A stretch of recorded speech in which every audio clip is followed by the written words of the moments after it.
Well, good evening, y'all. It is that time again. Welcome to another great episode of Mason Dixon Podcast with y'all's hosts, Vinny, Corey from Ozarks Flaggers, Mr. Chad, Mr. Cameron, and Mr. Brandon. Remember, y'all, that the views and opinions expressed here on Mason Dixon Podcast and on MAD are our own and just our own views, and they do not represent the views and opinions of any other person, group, or organization.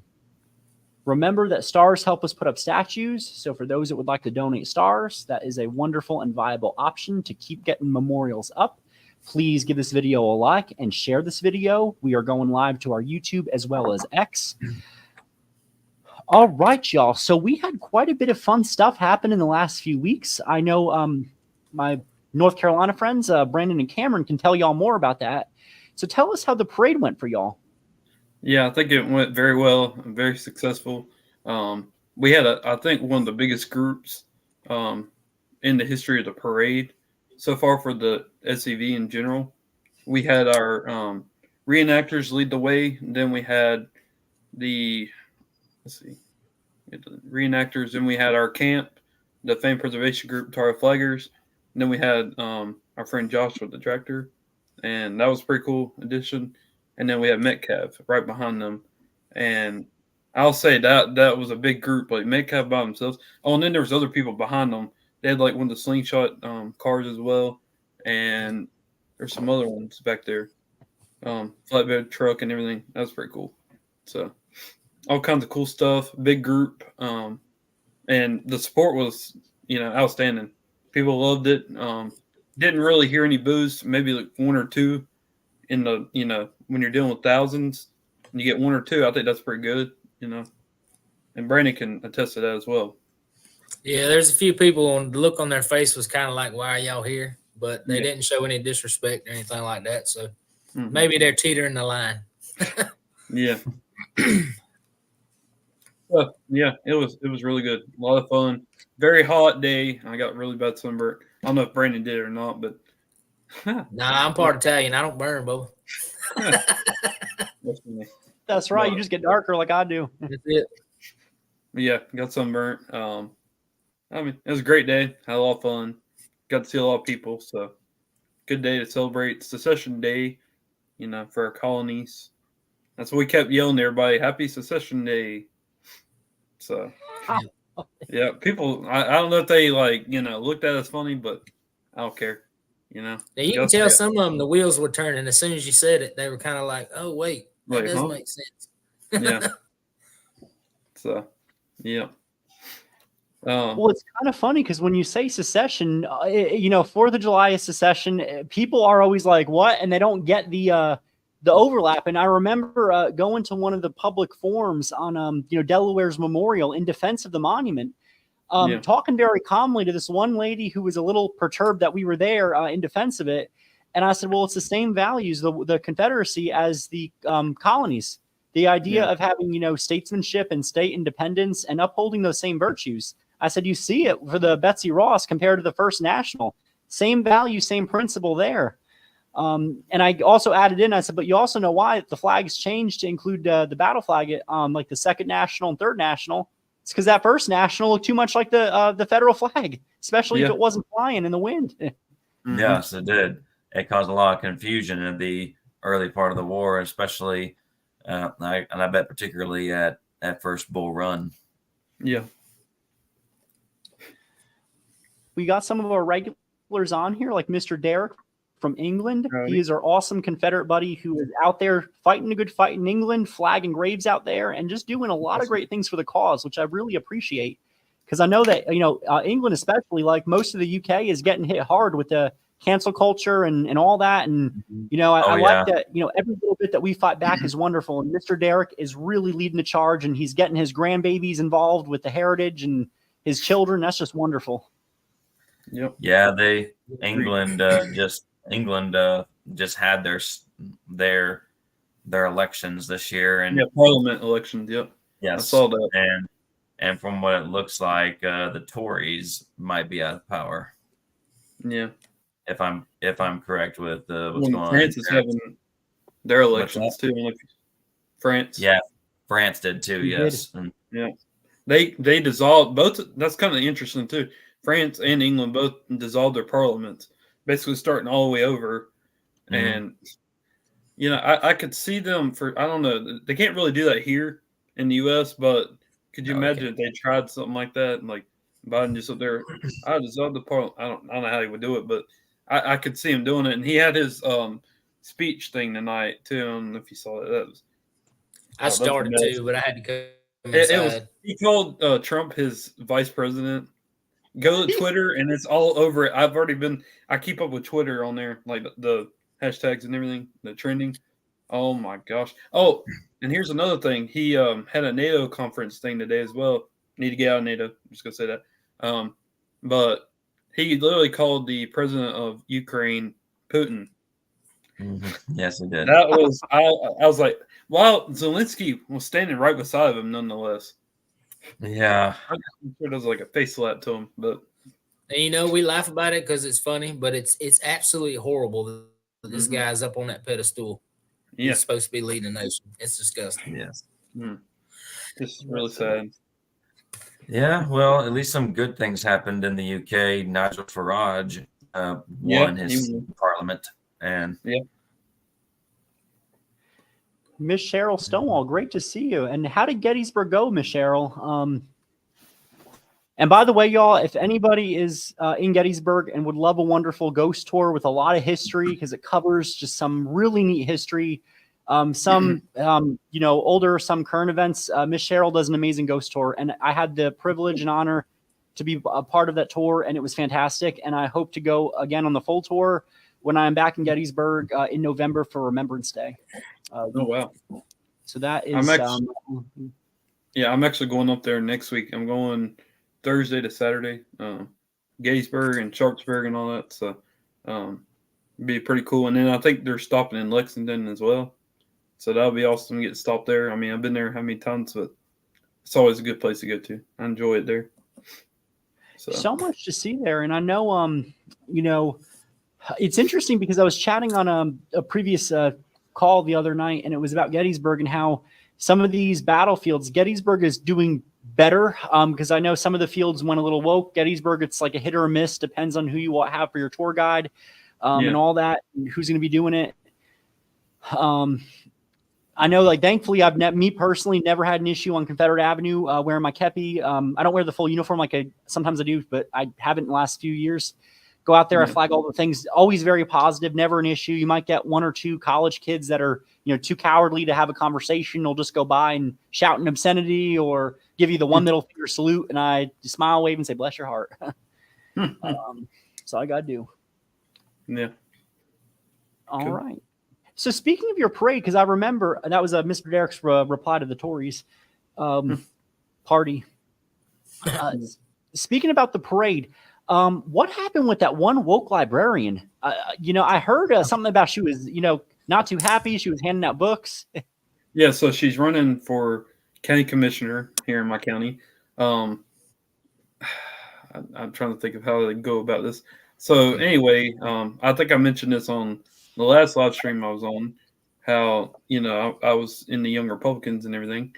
And so she has gotten, I guess, a hold of some of my stuff on my page and everything, any of my battle flag stuff. And Chad knows about this. And I mean, all of us pretty much know about it. And she made a video that only lasted like 10 seconds. That part, whatever, has us in it and said history repeats itself and this and that. But she has pictures of me and Greg and a couple others or whatever with the flags and everything. Laughable. Anyway, like I said, she's running for county commissioner. She went with the Democrats in the parade, got booed. I mean, apparently it was so bad. And I was reading her stuff and everything. And one person in particular, former professor nonetheless, commented on her post or whatever and said that they should have went through with their plan to disrupt the parade with loud fireworks. So, what? Yeah, that's what we're dealing with. So next year is going to be interesting for sure. Wow. But during this parade, she was handing out a book, and we got a hold of that said book. It's called That Flag. I can't. You could burn it live. Look, I should. Hey, here is. I'm curious as to the contents of that book. Let's see how it is. Oh, she looks like an idiot. That's her. Looks like a Wokey. She's a fan. She has that woke look, that glazed over look. The looks like she got the dentures. Yeah. So anyway, done with that, and then here's what it says on the back of the book. It says, "I know why. It's because of that flag." Oh my gosh.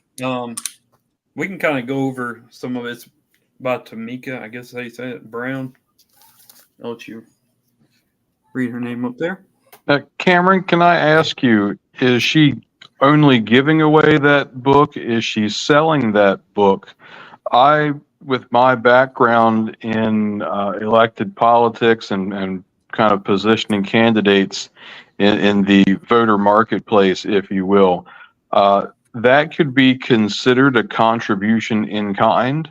And if she's not reporting that, the value of that, you might consider filing some sort of election complaint,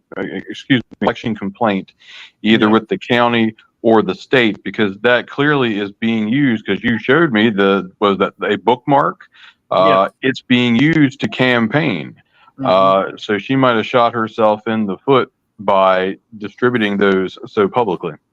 Yeah, and let's see. The other thing is, I looked on Amazon, and the book is selling for $8.55. That's how trash the book is. That they're selling not 99 cents.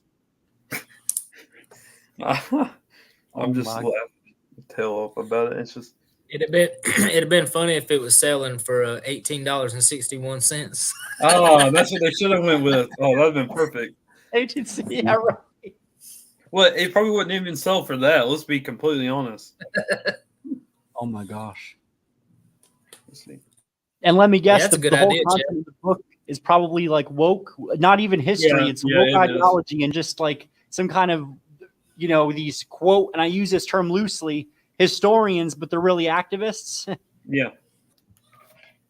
Let's go over the content, since I think Corey's the one that said he wants to kind of go over what it says. Now, one thing I've noticed, it doesn't have anything about her on this book, so I'm going to assume that she didn't help write it. I feel like her name would be all over this thing. So I don't think she did that. I think she was just handing it out. But like Chad said, might be some kind of campaign finance violation or something. So anyway, let's see. Well, here we go. Take out that bookmarker. Here's the first page. I don't know if y'all can see it. I can see it. You would be better off to just kind of narrate or otherwise explain, because I don't think people are able to see it that clearly. Yeah, probably not. It says, Bianca and I are almost twins.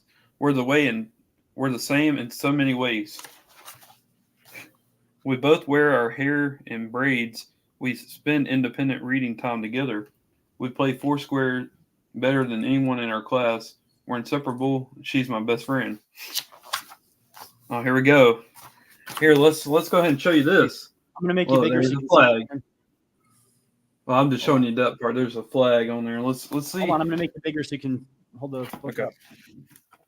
Hold on, I'm trying my best here with it. I just see Corey. There we go.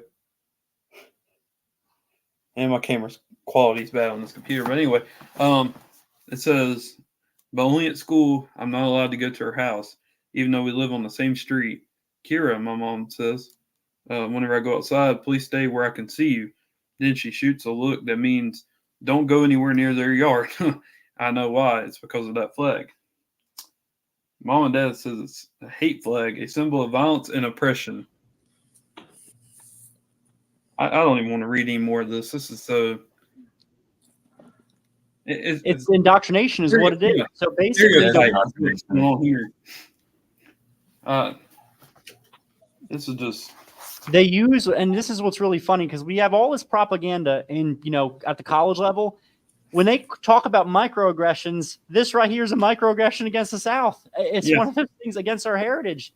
It's a macroaggression. Yeah, That's right. I'm just trying to see if there's anything good in this book, but there's. How does the book end? Do they like try to take the flag down or something?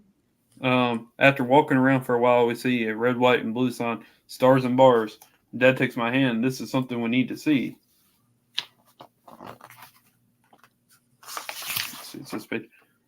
First, we see a frilly dress from antebellum days. I picture myself wearing it and giggle. I'd look pretty silly. Oh, making fun of antebellum clothing. Oh, wow. Glasses. Yep. Wow. Interesting. Oh, this is sad. There's a cotton gin. This is the first time I've read any of this book. That's why I wanted to do like a book review. But it's really hard to read. It's this. a 0. Yeah, it really is. A 0 out of 1,000. Yeah. It gets a big fat awful F. Here we go. This you'll love this part. There's a cotton gin with lots of little puffy plants around it. Wish we could pick some off, I say. Dad glances but doesn't say anything. Okay. The pictures make it even Who knew worse. that textiles could be racist? Yeah. Right. Yeah, right. Pretty soon they're going to ban the use of cotton because it's offensive. Everything will be nylon and plastic. I think this is starting to get into segregation now, because it says when we come to an auction block, Dad freezes. He's not smiling at all. Neither am I. In silence, Dad and I walk to a glass case filled with old photographs. I see soda fountains, poodle skirts, gigantic cars with fins, dogs and water hoses, teenagers crying in the streets, scary men in white gowns holding torches and flags. So now we're in the Klan era. Yep. Cameron, I don't want to cut you off, but in doing so, I think it's appropriate to say this, that like there is a phrase called the sledgehammer of plot. Like they overplay their hand, and with each page you show just how ridiculous their rhetoric is, right down to the cotton. And so by all means continue to share, but it's hilarious without being without laughter being necessary. It just shows how desperate and I'd argue un-American they are. What I'm hearing is they hate America and everything that we've accomplished and everything that comes from it. So what do you do with people like that? Well, I just want to say there's a scene in this book that it's pretty laughable to me, if I'm being completely honest. So down here, let's see. I don't know if you can see it, what's going on here. Let's see if I'm holding it right.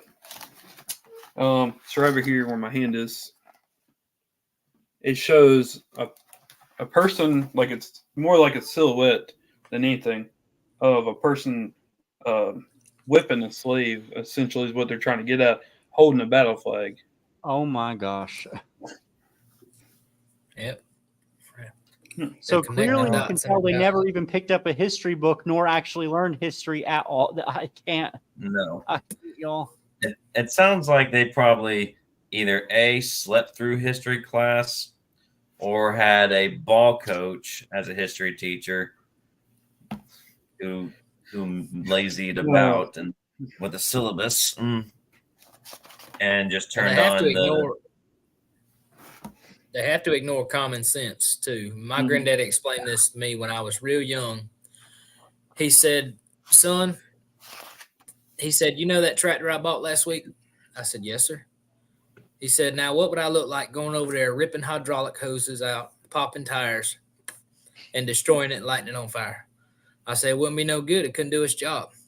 He said, it's all indoctrination, son." He said, "Every movie you see on TV about the South, they're going to play it and play it and play it." Mm-hmm. It did not happen. People's emotions. Yep, that's what they're doing. Playing to that. Know, and like, for example, that Free State of Jones movie. Oh, yeah. The same way. It's so inaccurate. And ironically, Matthew McConaughey is related to General McCrae. Mm-hmm. I think And- Alamo City Guards did a thing on him about that, right? Yes, Yeah. they did.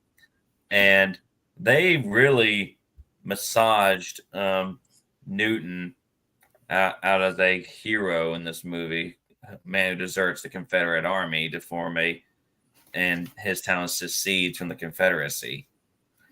And when really this guy was behaved like a bandit, an outlaw, a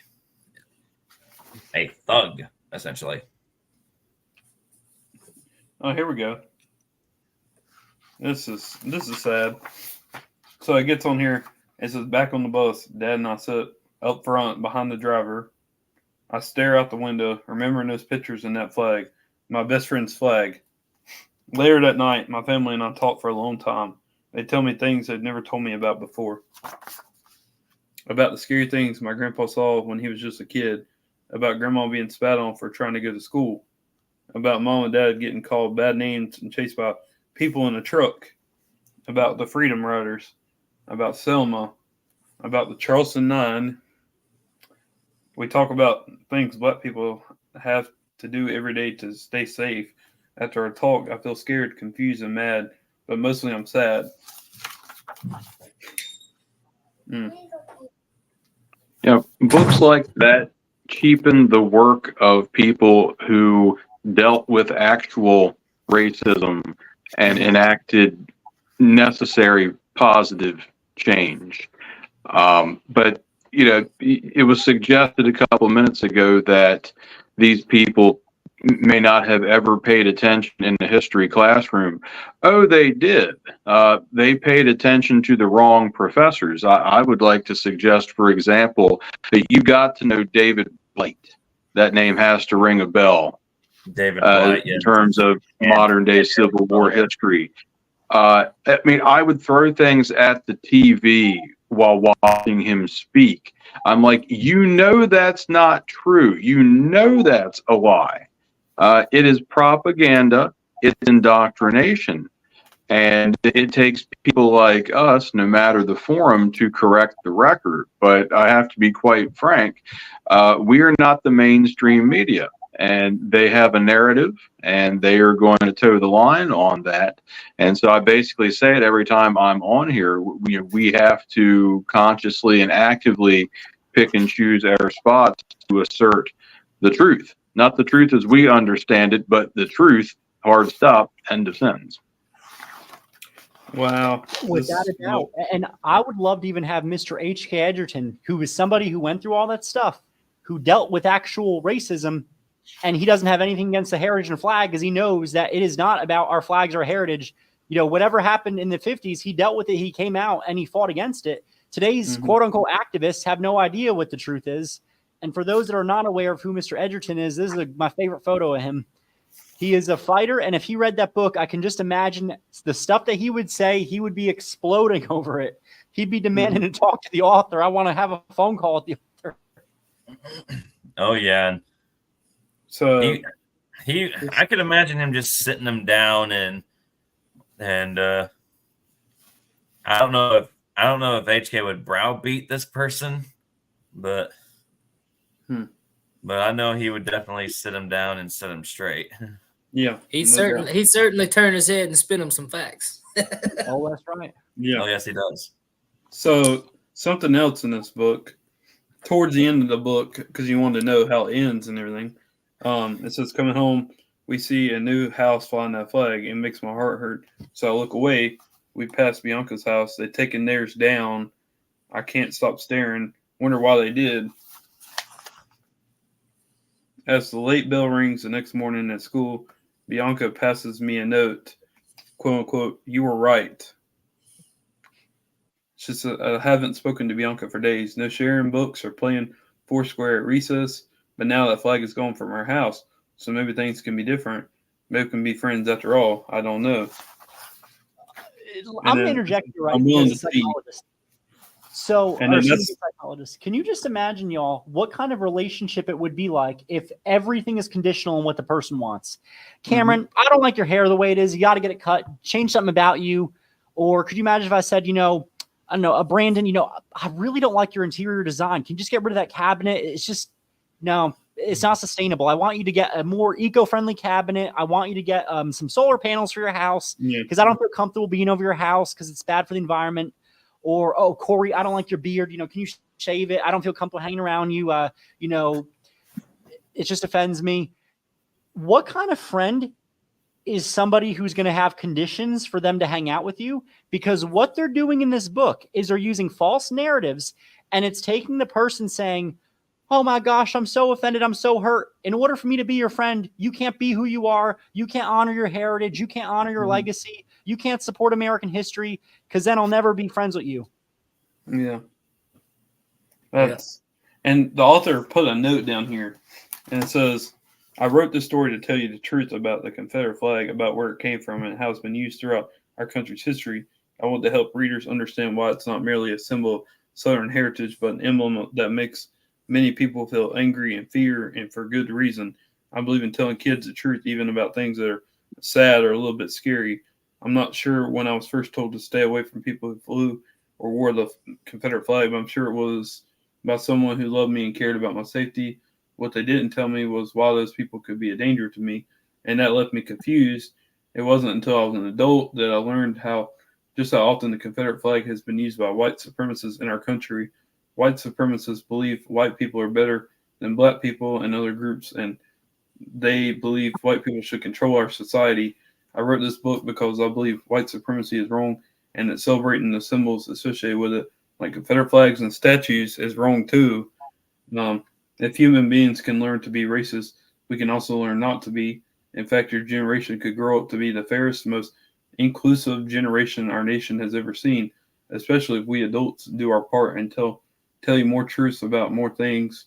I wrote that flag to do my part to make humanity better, because I believe in your power to change the world. So that's that book. It's trash. I'm talking over there. Sounds like trash to me. What's funny is the whole book ignores the fact that these two girls were playing with each other just fine. Mm-hmm. Until they brought the flag. And the parents had no opposition to it. Mm-hmm.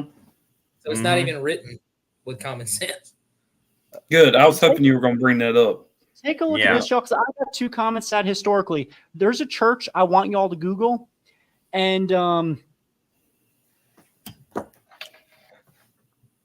this one woman in New Jersey named Alma Bridwell White, she did the Pillar of Fire Church. This is a northern church. She had family that served in the Yankee Army and Lincoln's illegal war, all northern ideology, and it had massive ties to the Klan. This was founded in New Jersey. It influenced thousands of people.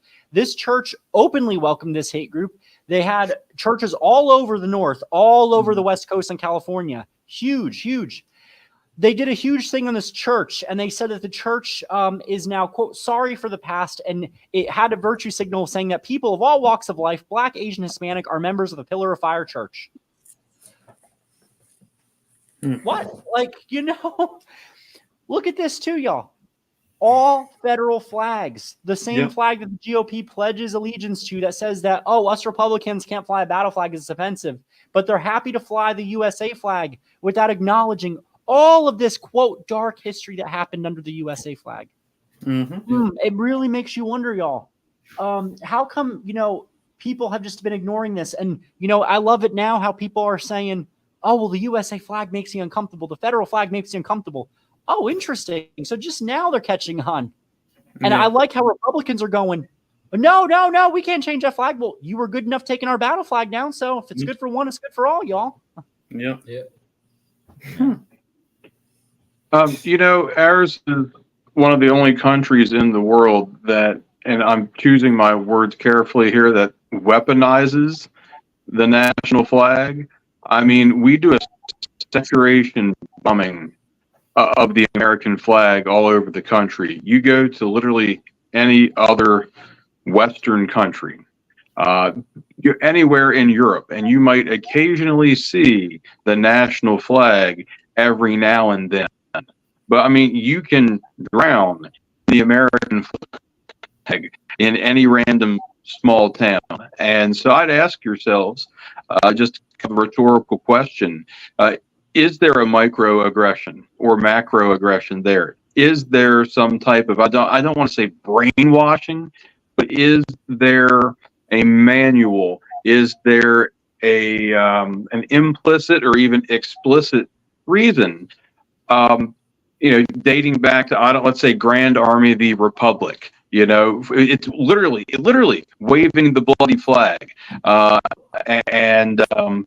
We don't need to reteach the history of that, but I'd like to think it goes back to that if you dare question anything about the Lincoln administration, Reconstruction, anything that makes you un-American, that makes you a traitor. And right now I'm reading Shelby Foote, and like the buzzword of the 1860s, the cancel culture of the 1860s is if you were accused of being a traitor, if you were accused of treason, whether you were or not. It's kind of like the McCarthyism of the 1860s. And I think the use of the American flag ever since is kind of wrapped up in that rhetoric. Yeah. Absolutely. So, and really, it also brings this interesting point, about these books and what's in schools. I mean, could y'all imagine just having one of Gregory Newsom's books? Gregory Newsom, for those that don't know, is a wonderful author. He even wrote his recent book, which I got to read. I mean, this man went through hell and back. He had it really hard growing up. He had dyslexia, undiagnosed, at a time where, he just felt like the odds were stacked against him. He ends up becoming part of the Black Panther Party, and he looked back and learned that was a huge mistake that I made, because that organization is every bit as hateful as a white supremacist group is. Yeah. And, he's not the only one either. I've known other people from that era. I knew a gentleman who I worked with who was a Vietnam veteran, a man of color. And he said that I was a member of the Black Panther Party, and that is the biggest regret I ever had in my entire life. He goes, because that organization spewed so much hate. And to this day, that same rhetoric is continuing to divide people from the Black Panther Party. Yes. Under the new groups that they make using the ideology like Sisters of Asada and all that. And Gregory Newsom's books cover history. He talked about General Forrest. He talked about all these figures with great illustrations. And I'm pretty sure could you just imagine putting Gregory Newsom's books in a library or school? They would have a fit. But with this book right here that Cameron had, that's all activism. That is not historical. There is nothing historical at all with that book that Cameron had. Oh my gosh, the school would gladly eat it up. Yeah, they would. And I bet they would not even include that book you got from Matt Miller's shop. Probably not. Yeah. It's so one-sided. It's we've got to change the culture. We got to change everything. I know, and they're in California recently. They're trying to change the laws from a felony to a misdemeanor if a grown adult has relations with a teenage minor. Disgusting. But we're worried about Confederate memorials. That makes no sense. And there was that one case. It was so unfortunate, and the teenager was murdered essentially. If y'all look up that case, well, this teenager was using an adult dating app, and what happened was wrong. That killer absolutely has got to be punished to the full extent of the law. Now, my question as a psychologist in training, where were the parents? Parents need to supervise their child. This teenager was 14. The parents were letting them transition with all these, procedures and all this. Where are they? Parents have a role to protect their children and to be aware of what's going on. I mean, it's bad enough that a teenager has a phone, but it's even worse when the parent knowing how today's parents, because they're younger, know what teenagers do. They get themselves in trouble with social media. Parents should have every right to go on that phone and say, okay, you're getting a phone. Well, I'm putting the locks on. You can't download certain apps. I'm going to be supervising from my computer your text messages, seeing all that. Where is the supervision? And it just goes to show you that a lot of people in office, majority of the left, even some of the right, because they either are for this or they let the left get away with it, don't care about what's going on. And yet they're too busy worried about tearing down history and thinking that that's offensive. It's offensive to me that these companies are allowed to have deviant apps with horrible content on them as well as have exactly what's happening in California, changing the law to fit their narrative. And what really was like, oh my gosh, about the California law was some of these left-wing spokespersons were saying that the existing laws disproportionately impact the LGBTQ community. Oh my gosh, like what a statement. And there's no mention or care and worry about the children. That's right. And, the welfare of them. And when I saw which Democrat senator or whatnot it was, Scott Wiener, I'm like, I'm not shocked. And with a name like that, you would think this guy's a creep. I mean, I looked this guy up, and he looks like one too. Well, Scripture is pretty clear that in the end, good will be called evil, and evil will be called good. So yes, true that. Yeah. Oh my gosh, he does. Ooh. Oh God. Well, right here, y'all. Right here. This explains all that y'all need to know. So we had to take a course called Sociology of Deviance because deviant behavior is not always criminal, but it is something that deviates from the norm. It's essentially what the left is trying to normalize. This is a picture of that Senator Wiener, what a name that is, at the Folsom Street Fair. So for those that are not aware of what the Folsom Street Fair is, we had to watch footage of it, and I can tell you I could only stomach 3 minutes of it when I had to take that course. This is a public street fair. Again, public. Anybody who's in the area can witness what's going on. It has public nudity, urination, defecation. It puts people's fantasies on display, and it is extremely dirty and disgusting and inappropriate. So this is public. Again, there's families that could be driving by and accidentally catch a glance of this. I mean, could you all just imagine people not having an idea of what California is like, visiting California, seeing this, and then going, oh my gosh. And yet you have people saying that if you want to have a historical reenactment or a live in history or have a parade with historically correct flags, they call us offensive, but think this is okay. Yeah. It's one-sided. Very one-sided indeed. I just think it's crazy how teaching Scripture and telling your children about the Lord is called indoctrination and it's bad, but old boy can walk around with his thing out. Yeah. That's right. Like down what's going on in Louisiana with the 10 Commandments down there. And Oklahoma too now. Yeah. Yeah. And Arkansas, where our governor just passed I don't know if it's a law or a bill, but incentivizing schools to not allow phones in the classroom, to put it in the manila envelope when they walk in, and justifying they're taking into consideration to help with the mental health of the kids because of what they're seeing and on social media, and also to give them a break from the phone because studies do show that kids today spend 5 hours a day on their phone. So to add to that, if they're going to do that, then they should get rid of the laptops too and go back to the books and stuff and not have the laptops or iPads because North Carolina uses those. We had those when I was in school. We have those too. They need to completely go away with that if they're going to go that route. Because otherwise, what's the point? I mean, it ain't going to do nothing. The laptops. The laptops have a lot of safeguards, at least. Well, to be fair, a lot of the younger people can get around, the firewalls and such. That used to happen all the time. They can hack through it. They can find ways to get around it. And that's what's really scary. And I love what Miss Beth said right here. Miss Beth, you are amazing. There is, y'all, just a FYI, I do know Miss Beth. She is a, holistic health warrior. I love her, page and all that. And she says there is no excuse to send your children to school anymore, period. Anyone who knows what is being taught and still sends them are culpable for what happens to their children. Especially in New Jersey. Oh my gosh, absolutely. I mean, like the evidence in New Jersey shows, and again, the only good thing to come out of that scam in 2020 was, and I love how Mr. Chad made that point last Monday, is that it showed what is possible, that you can do learning in alternate ways. Learning can still happen.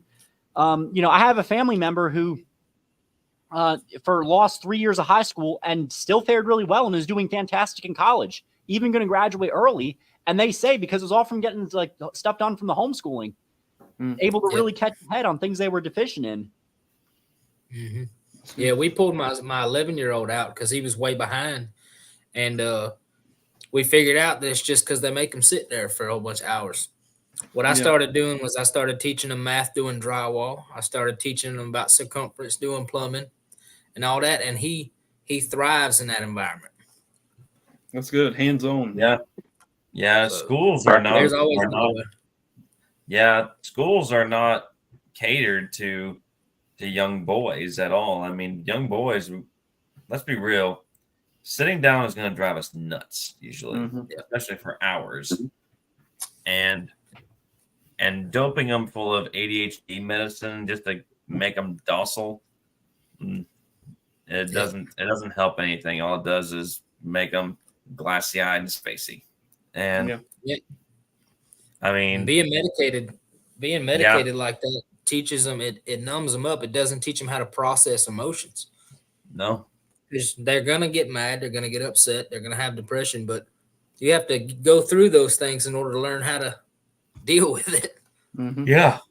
I mean, for example, I get depressed fairly easily, and Vinny, you would know that autism plus depression equals not usually good results, and especially untreated, and usually, and unfortunately, what we need to do as adults is, instead of medicating ourselves or medicating the kids, when it comes to these emotions that they're numbing them to, sorry, kid, you're just got to ride the ride. You have to learn how to ride the ride. Ride the roller coaster. I just find it so fascinating. Oh, you go, Chad. It was more or less prophesized in the Stanley Kubrick film A Clockwork Orange, which I tried several times in college to watch that, and I just didn't. I don't want to say I didn't understand it, but there were no parallels. And I'm not going to say forced myself to watch it, but I completed it during COVID. And I'm like, wait a second, I now understand this completely. So I get what you're saying. Again, it's purposeful, just like the misinformation and disinformation. And while I have the microphone, while we're busy calling out and scrutinizing the public schools, if I were you, if you're counting public schools and you send your kids to the public schools, if they have a one-on-one laptop initiative program, if they send home laptop computers, I've seen multiple stories about the cameras on those state-issued, county-issued, government-issued laptops. They record or can record what's going on at home. And I think that entire program was rolled out, at least in part, for that purpose. You know, liberals, the secular movement, the state, they want to be the parents of your children. And to bring it full circle, why? I mean, it's because of what's the word that I want to use here? I want to use a different word, but be off color word. They're pedophiles. What is evil in this world? What's the most evil thing you can think of? I think that would be it. It's satanic, and we are at the point now where that is being quote unquote normalized. You have to quote unquote normalize something that's not normal. It is abhorrent, and you know, we can talk all day about Southern issues, but it almost kind of transcends that, where we have to look at this as a spiritual movement, an ideological movement. That is the battle line in 2024. Yes, the statues and everything else, but I would argue there is a much more important battle that needs to be waged. Here. But yeah, the word usually I call those people are groomers. They're grooming our children. Absolutely. And what's scary is what they they teach is okay. And what was frightening is the actress from who plays in that series She-Hulk essentially says, we don't have the right to our children, essentially, that we, and what she just says is just mind-boggling. Yep. There is in England, that's right, because England's dealing with the similar stuff as well. And I know in England, if you say anything that they deem hate speech, they can like fine you, or it's ridiculous. Yeah. It's become such a that's gonna disaster. hear if we don't stop, what's going on. I love this, Miss Yeah, I Beth. seen that. Miss Beth says, "Oh, you go ahead, Ben.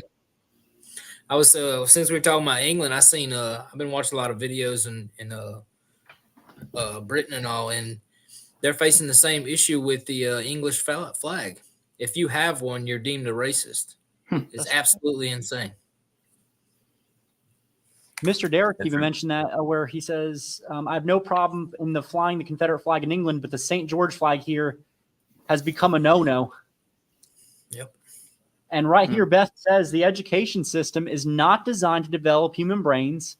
When they stare at a screen all day and neglect all forms of hand-eye coordination, they literally stop brain development. It's designed to create obedient, brain-dead adults, and homeschooling teaches critical thinking skills. And I like that because I remember like when I was in school, they had a chalkboard still. And then when I went back to go do, student teaching and all that, it was, chalk, a marker. Okay, no big deal. Then it was no more projector like we had or VHS. It was everything computerized. Now all smart boards that pretty much replaced everything.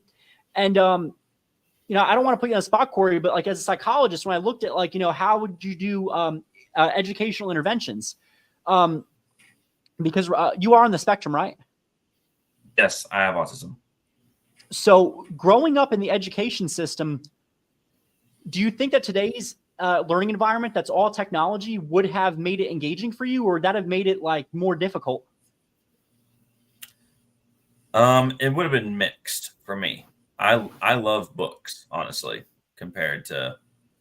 but with technology, it's so easy to get distracted with it. It's like these laptops and iPads and Kindles and whatnot. It's like squirrel, That's right. Yeah. And it takes away the concentration. Honestly, I wish we could go back to the bare minimum, for lack of a word, like go back to marker boards and projectors. And I mean, I had my own criticisms to putting me in special education when I was high functioning, but the methods that we had at the time made you engaged. Teachers were engaged to the point like, knowing which chapter and paragraph where to go. And it made it very engaging. I had this really amazing 5th grade social studies teacher, and I love her to death to this day. If it wasn't for her, I probably wouldn't have gotten into history at all. And she would wear, and some days in her class, the clothes that she wore to Ren Fair, to teach. And she incorporated not just the curriculum, but the films portraying the time. Like if we were doing a Revolutionary War section, we'd be watching Johnny Tremaine, and we would reenact the Boston Massacre. We would take our paper from our notebooks, like make it look like the snowballs that they did at the time, and go at it. And one thing that really stood out to me the most was each kid had to make a recitation of Patrick Henry's "Give Me Liberty or Give Me Death" speech.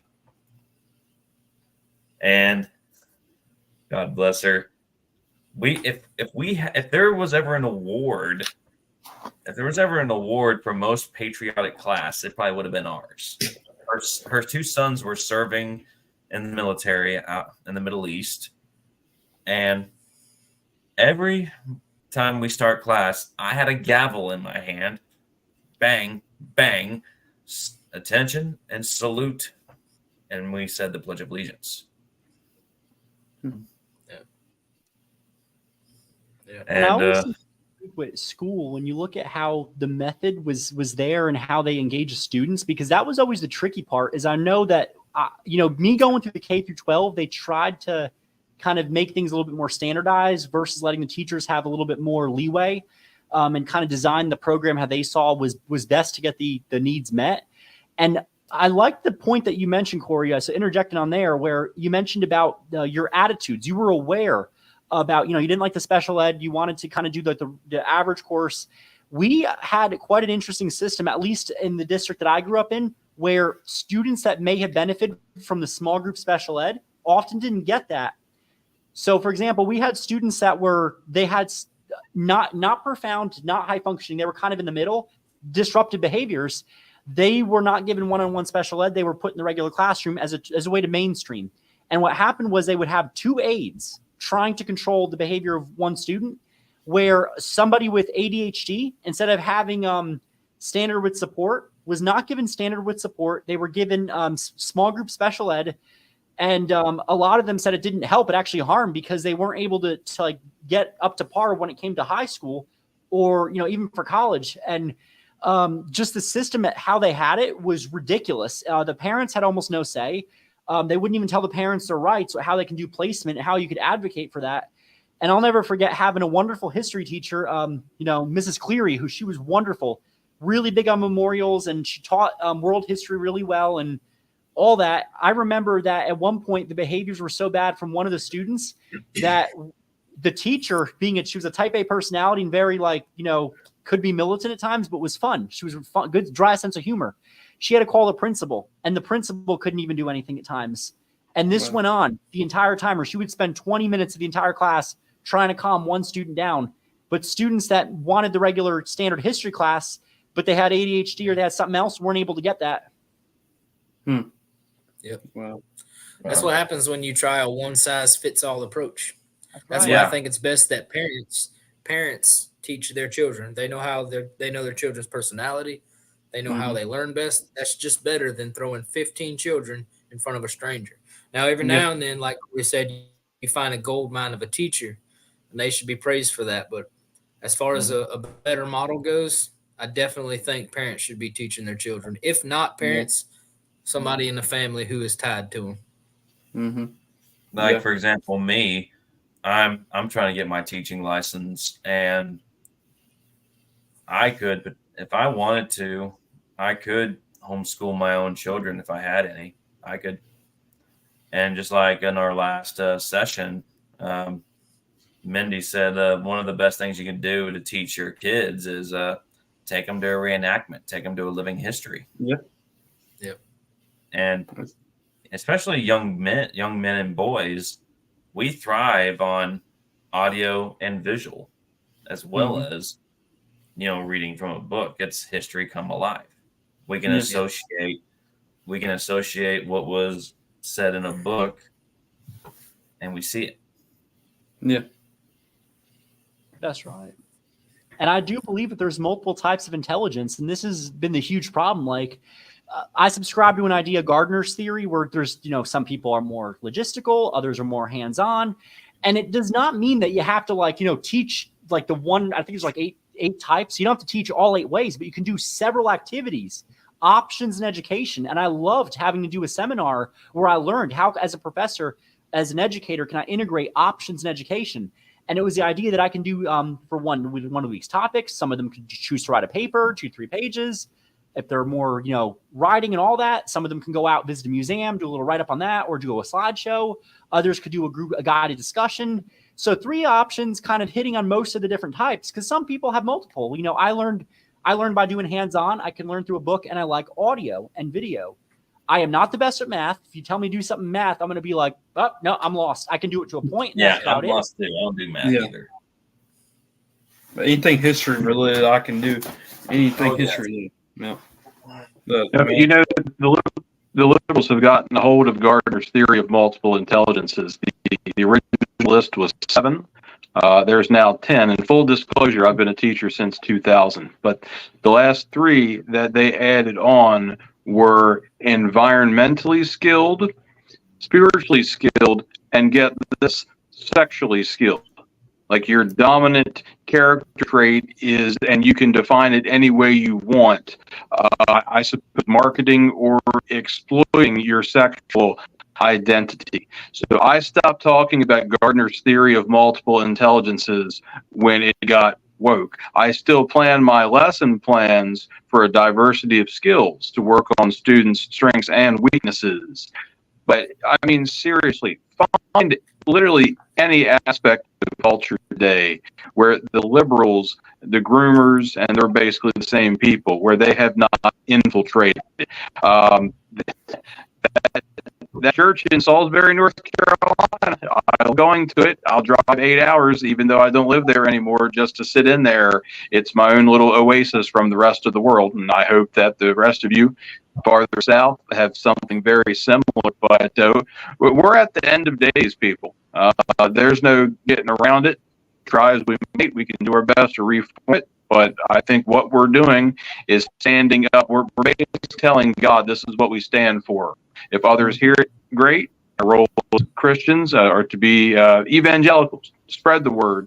But if you think that a Trump presidency part 2 is going to solve all the country's problems, or your problems, or the world's problems, nothing is going to totally fix things. But what we can do as individuals, we can stand up for what we know is right, and we can apply that all day, every day to our lives. Amen. Amen. I love that analysis because especially true about, and this is again another conversation I've been having consistently, and I do think that a lot of people come from an honest place because again in school they do not teach how government works. I had to educate myself. Being a medical freedom advocate, going to find number one, who was my congressman? I didn't know what all these terms meant. I'm sitting here trying to find a textbook that I can go through, kind of teach myself with little activities. And I already know that homeschooling mamas and homeschooling fathers, they usually do guided trips to the state house, teaching their children about how to go there. Some of the ones that are older, they teach them how to drive there, how to get parking. They go, this is how you navigate it. My first time in the state house, I had no idea where I was going. I was like, wait, what? All this exists? And it was like you were kept in the dark. All we were learning in school was clearly not civics. Towards the tail end of my high school, we covered the CRT where they came after Columbus and all the history. They just started that. Nothing about how do you advocate for change? You know, where do you go to talk to? What do your representatives do? None of that. And, you know, I had people thinking that whoever's in charge of the presidency, that fixes everything. And I said, no, it ain't that simple. It is way, way more complicated than that. Yeah. Miss Beth says, I taught the Waldorf curriculum and holding a book actually develops the brain, whilst a 2D computer screen disengages the brain. Oh, absolutely. Right. Mr. Derek says, you cannot preach the Lord's Prayer. You will get arrested by the police. But if you were a Muslim, that's fine. That's the problem what's happening in England. That's right. Absolutely in England. England has an absolute spiritual war, and this is going on in other places. South Africa. Mm-hmm. One of my pastors that I've seen, he's really, really pro-Southern. He dealt with South Africa. What's going on now? If you are Christian, if you are white, if you are a regular man or woman in South Africa, get the heck out. It has gotten so bad there. It was once a civilized area. It's gone to hell in a handbasket overnight. Yeah, he is essentially a refugee. They're singing a song called about killing the Boer. And if any of our viewers don't know what a Boer is, it's a Dutch settler. That's right. And they're essentially, it's a song about kill the white man. Mm-hmm. Yeah. That's why I preach so hard against this, because everybody wants to respect everybody, but we've got to stay adamant and fight this multicultural thing. Because all multiculturalism means in the U.S. and in any really majority white country is we replace the white man and Western civilization with people who are coming, not at fault of their own, from a third world country, and they're bringing those ideologies, they're bringing their religions, and they're going to make here like there. Yeah. Oh, it even goes a It step further shocks where me. it's now then telling people that if you want to have children, something's wrong with you, that to basically go You'll get back to, married. no sense of society, with also telling people we got to stop giving birth. We got to stop normalizing what, we know what normal marriage is. They want to get rid of all that. They want to get rid of your way of life. And they want to essentially keep you in a bubble while they preach this ideology, which becomes really detrimental in like therapeutic practice. And I remember I had one professor who was telling us that this is her entire spiel. She goes, make sure you have pride flags at your office. I said, no, there ain't gonna be none of that in my office. I can tell you that right now. And she goes, but what about being welcoming? I said, well, if you come into my office, number one, saying that you're there for, whatever issues on transition, or if you're there because you want to CRT or DEI, I'm going to simply say I'm not your therapist. I'm going to refer you to someone else who'd be able to better help you. That's all you got to do, because that is not my area of expertise. It is not something I want to specialize in. And having to go through that CRT class, I mean, I was just dead silent half the time because it ain't worth it. But we did have like one classmate who, again, part of it was a goody two-shoes. She would kind of go on there and try to just engage the professor for the grade. I'm not willing to do that because that is so ridiculous. Yep. I'll give you another example along those lines. I sat in foster care classes once upon a time, and you would think that they would be happy to have stable adults who would be willing to take up that responsibility.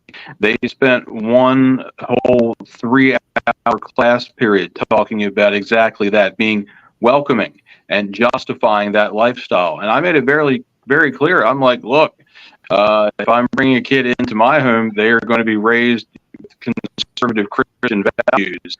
And guess what? It's approximately 10 years since I took that class. Do you think I've had one foster child placed in my home ever? Nope. They put a big red flag next to my name.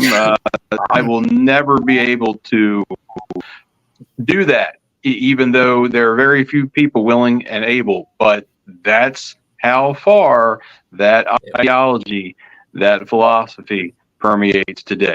And on that note, I have to get out of here. It's been a pleasure. I'll talk to you all later.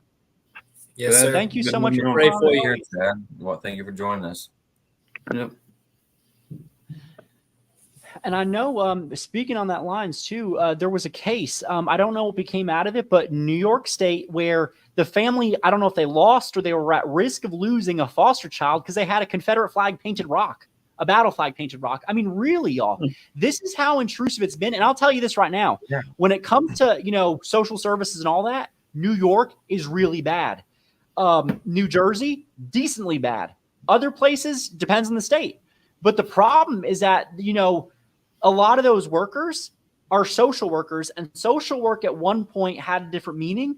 What it is now, it's essentially being a socialist. That's all it is, because a lot of them pull on Marxist theory. And some of the classes that social workers take, they teach them critical theory. They teach them Marxism, which is a theory there. And the professors will ask you, why didn't you like this theory if you don't use Marxist theory for your analysis of applying, different perspectives to a problem? And the critical race theory is very real. They make it very clear in several of our research classes that this is something that they want you to apply to all these different things. And I want to tell you all this. Could you just imagine, this is what a PhD doctoral level course is, to be a clinical supervisor? Because a clinical psychologist, you're at the top of the totem pole. You can give therapy, you can give analysis of tests, and you can supervise other counselors. You're essentially a therapist for therapists. One of the issues, so you had a client come into your office, or a supervisee come into your office, and she was wondering if we offered DEI trainings. She wanted to know if we had, cultural trainings. She never got it at her last thing, and she wants DEI training and all those courses at the program. She's really concerned.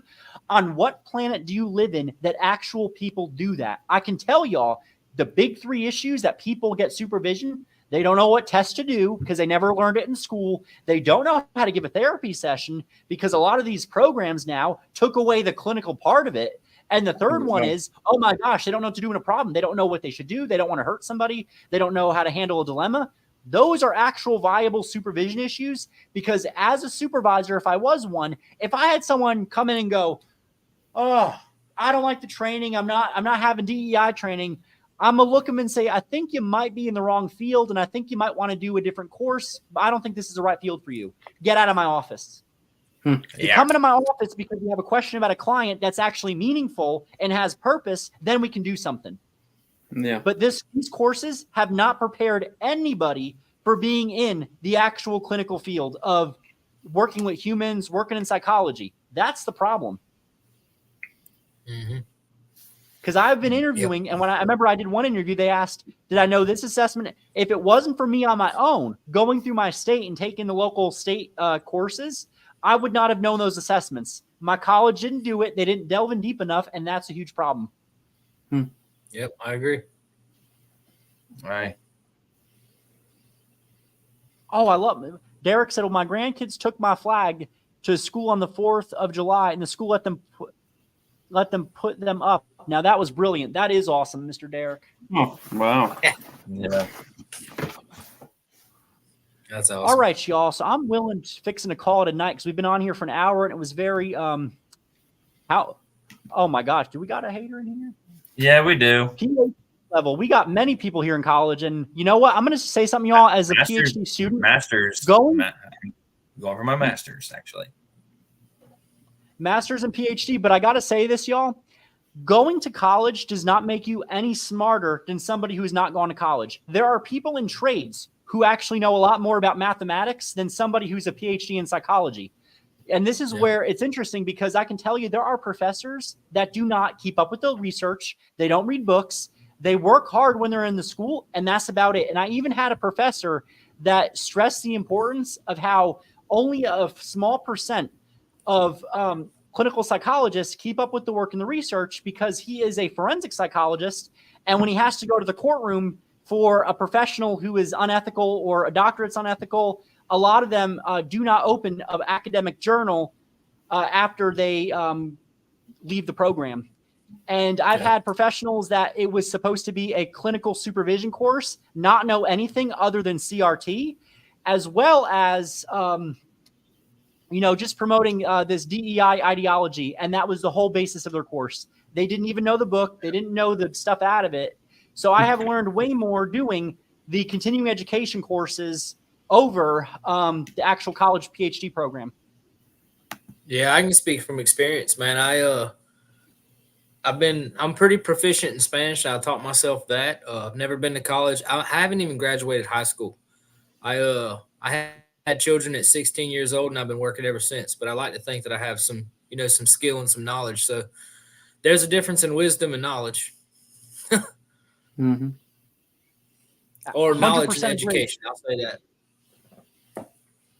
I've known a lot of herbalists, a lot of naturopathic doctors that I will trust with my life more than a regular MD. Sure.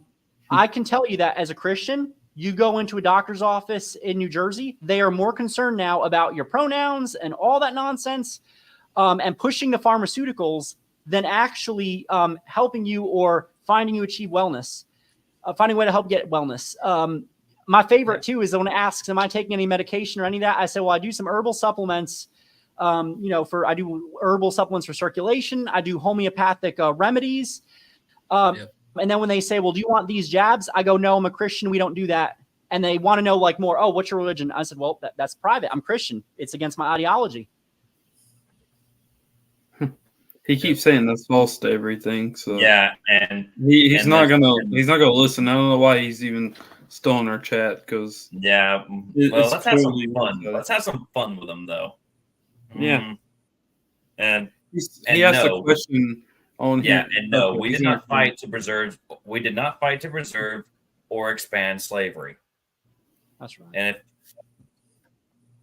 if we were fighting to maintain the institution of slavery, we would have gone back into the Union and ratified the Corwin Amendment. Mm-hmm. Which would have protected slavery.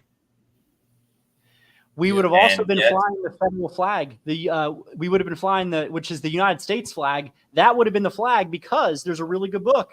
It's written by a man of color, so you might like that, Mr. Meyer, and it is called "The United States Flag is the Real Slavery Flag" by Stanley K. Lott.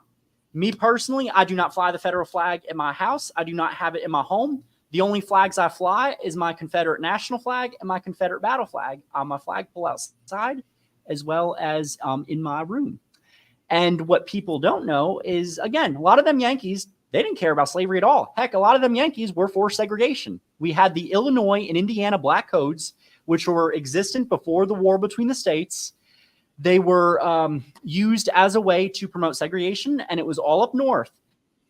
And what happened during the war between the states around 1863, it was Illinois expanded their black codes because their fear was having an influx of the black population coming up. And if anybody also listens to Miss Teresa Roan, she's a brilliant historian. She always shows with the census, there was always more free people of color living down south in Harmony than there were free people living up north.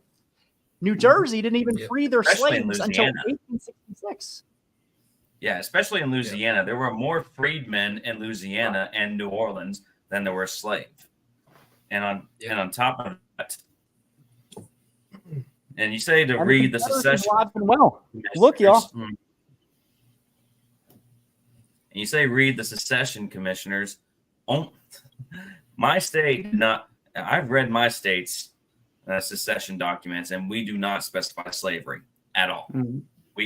We wrote one paragraph why we were leaving, and we told the federal government to take a hike. Yep. That's right. And people also forget that the Confederate Army was integrated. You had an integrated army. And here's the cool part. You look at the Union Army. And this is what's so ironic, y'all. It's funny as all heck. So Look what he said. Look what he just said. wait a minute, y'all. I got to find it. You're a Jersey boy. You go ahead. I'll let you go after. I'm going to jump right on this, y'all. Yeah. So New Jersey did not end slavery because with the 13th Amendment, New Jersey refused to ratify it the first time. It failed overwhelmingly. So then what New Jersey did is they barely passed it the second time. New Jersey passed the 13th Amendment after ratifying it, ratified it January 23rd, 1866. There is a group that is a very pro-CRT, pro-BLM group that had a plaque put up, and it was the rare time they actually told the truth, and it listed the day that New Jersey ended slavery and also became the state to free the last slaves in the United States as January 23rd, 1866. So it should be called Janteenth. Yeah, he's on Google right now. I guarantee you. He's probably having a head exploder. Yeah. And what's real interesting, y'all, is, you go to New Jersey today, the Yankees have graves. If the Yankees were white, they usually had graves that were well decorated and all this. Now, the United States colored troops were segregated. It was men of color segregated from the rest of the army, led by a white man. That gets completely ignored.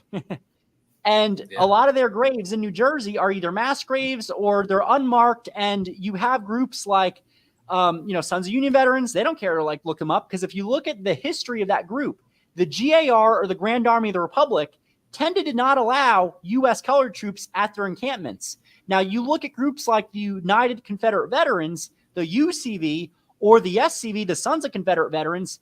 There were many Confederates of colors, some of them free also, that fought willingly for the Confederacy. They were at the reunions with their fellow white counterparts. And guess what? Men of color, and even one woman who was a woman of color and she was a nurse, received Confederate pensions. Now, Confederate pensions were if you were destitute. There were men of color that had money that did not get pensions, much like there were white men that served that did not get pensions. But those who needed them got them. And why is it that you had men of color that were Confederates or Black Confederates?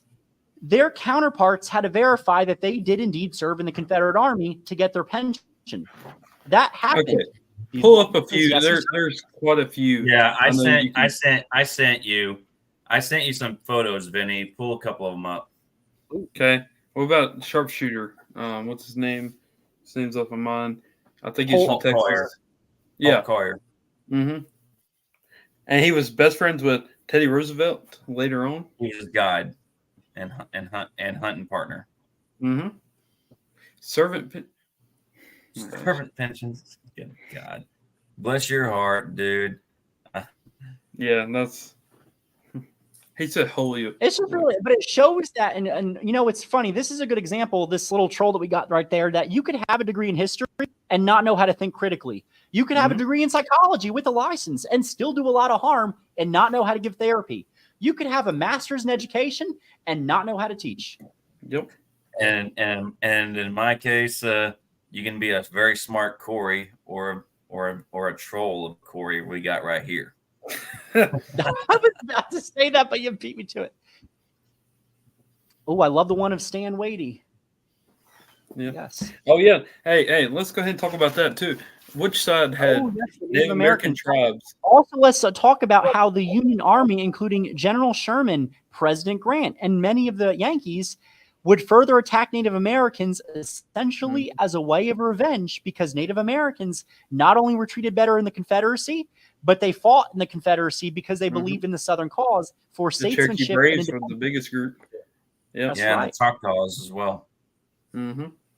People always forget. People always forget that the relationship between whites and black in the South were very local. Anyway, there were certain communities where you had black I guess slaves or whatever, but they raised the white children. They loved the white children. Mm-hmm. They took care. That's you know right. what I'm saying? There's a whole relationship and certain love that was there, and people just neglect it. They neglect it. And what's even worse, because Miss Teresa, this is what, like, and Miss Teresa Rowan's video, which I cannot recommend enough, is on YouTube. It's Black Confederates, and she talks about the men of color in the Confederacy.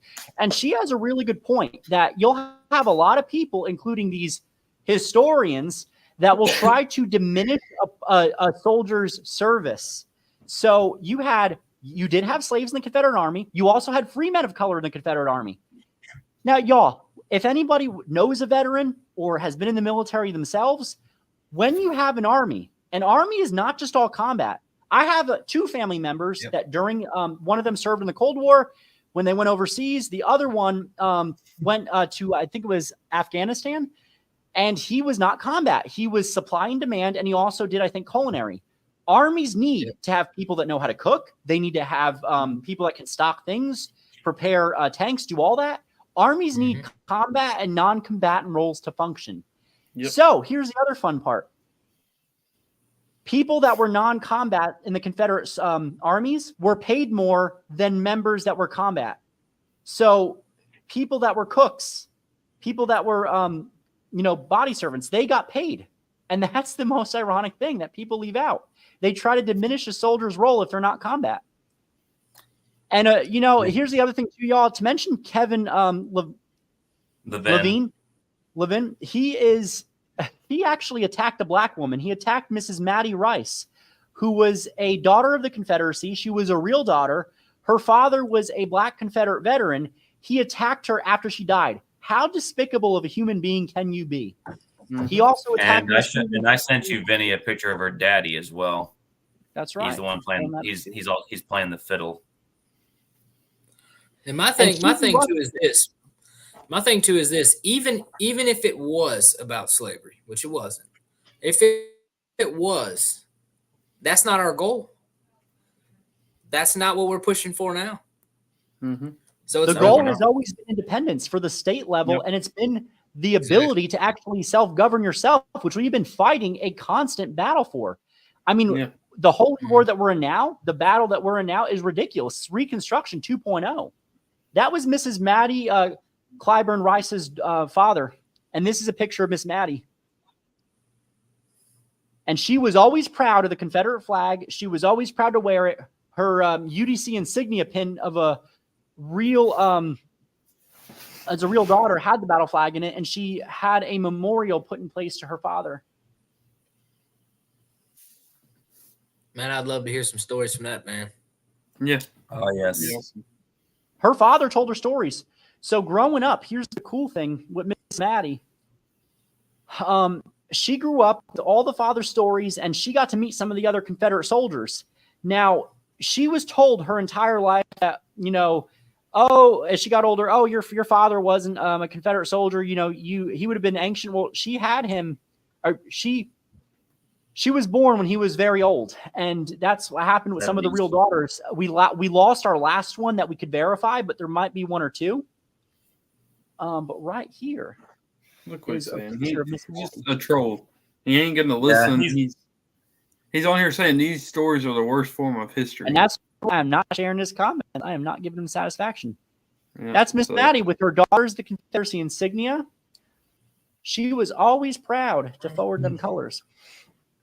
Mhm. And now her granddaughters and great-granddaughters, I don't know if there's great-great-great-granddaughters yet, are keeping her legend alive and her legacy and her ancestors' legacy.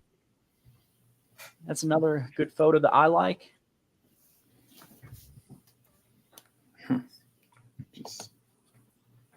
Right here. And it wasn't even the SCV that gave her this information. It was, I believe it was I can't remember what his first name is. His last name is Ames. They had him at the Abbeville. And right over here is another good one.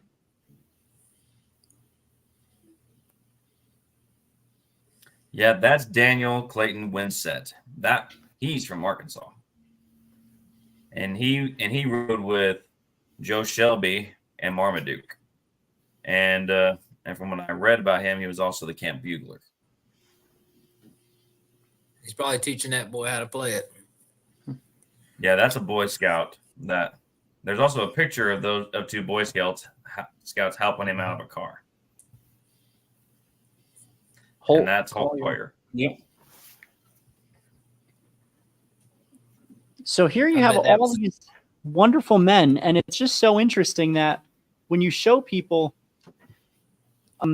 the facts and the history, it's like sometimes their head explodes or they actually listen and learn. I mean, there's been people when we go flagging that actually have apologized for their behavior, because we'll be out there flagging in New Jersey, Delaware, Pennsylvania, sometimes New York State, and we usually get very positive responses.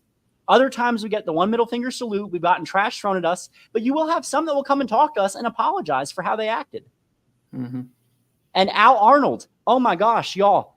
I'm going to share a link in the chat down below for y'all to go through and read this, but he is a wonderful author. He wrote two books. No, you're all good. I was going to say, let's mention about how Jefferson Davis literally adopted a little black boy, and then Union Army took him away, never to be seen again. That's right. That's right. Jim Limber Davis. Yep. Was it Jefferson Davis that taught a lot of his slaves how to read and write? Yeah, I believe so. Stonewall Jackson opened a church for enslaved men and women to go there, learn the Bible, and that church is still there. Their descendants are still there today, and they absolutely love and revere Stonewall, because Stonewall, just like General Forrest, was a early civil rights leader.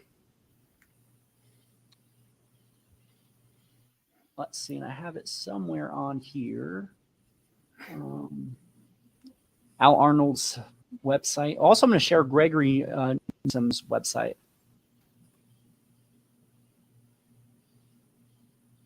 And my goal, I think, after I get my PhD, I'm going to probably go back and get a third master's, and it's going to be in public history. And I'll be that one historian that's going to be fighting these woke historians that, sadly, there's several of them out there. So I'll be there teaching the real truth, getting better curriculums in there, and also making it very clear that, guess what? Wisdom and having a degree are two different things.